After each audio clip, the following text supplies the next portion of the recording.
Okay, so OpenAI is really shaking things up again. This new advanced voice technology, it's something else. It's definitely caught everyone's attention. It's not just that it can, talk, it's how it can talk. Like, imagine calling customer service and instead of that robotic voice, you get, I don't know, a pirate. Right. Or a therapist, even. Exactly.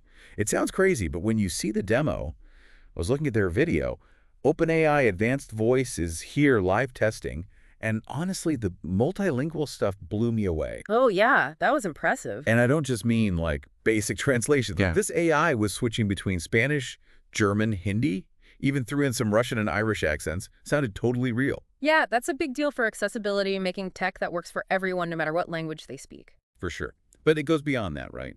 It's about making AI feel less artificial. Imagine listening to an audiobook, and each character actually sounds different, with the right emotion, the right accent. Exactly. I mean, think about how much better customer service would be if the AI actually sounded, human, maybe even use a little bit of your own regional accent, made you feel heard. Yeah, totally. And speaking of emotions, this is where things get really wild. In the demo, they showed how the AI is learning to understand and mimic emotions in our voices. It's still early days, but it's promising. It was definitely a little rough around the edges, but it did a pretty decent job at basic stuff like excitement or when someone's getting frustrated. And that's where you start to see the potential for things like education, even mental health. What if you had an AI tutor that could tell when you were getting frustrated and adjusted how it was teaching? I mean, in the demo, they gave this example, right, where the AI could tell when someone's voice was getting like higher pitched, like Yeah. when you're frustrated, Yeah. and then it would change its tone, be more calming. Yeah, it's like adapting to you in real time. Yeah, exactly. And you were saying education. Imagine if every kid had a tutor that could do that. Figure out how to teach you best based on how you're feeling. It's personalized learning on a whole new level, and it doesn't have to stop there, right? Think about a fitness app that can tell you're getting tired and adjusts the workout. Oh, that's cool. Or even in video games. Like, what if the characters didn't just have different voices, but they actually reacted to how you were playing, how you were feeling?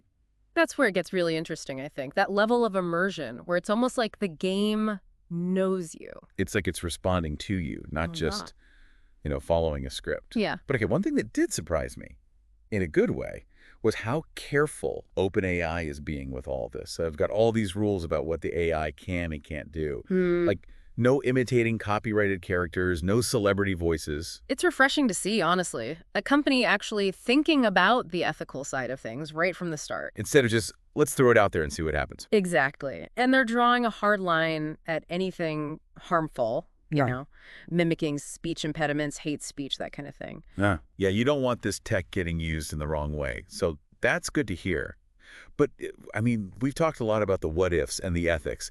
What about the real world? How are people actually going to use this stuff? Well, I think the possibilities are huge. We talked about education, gaming, customer service is a big one, obviously.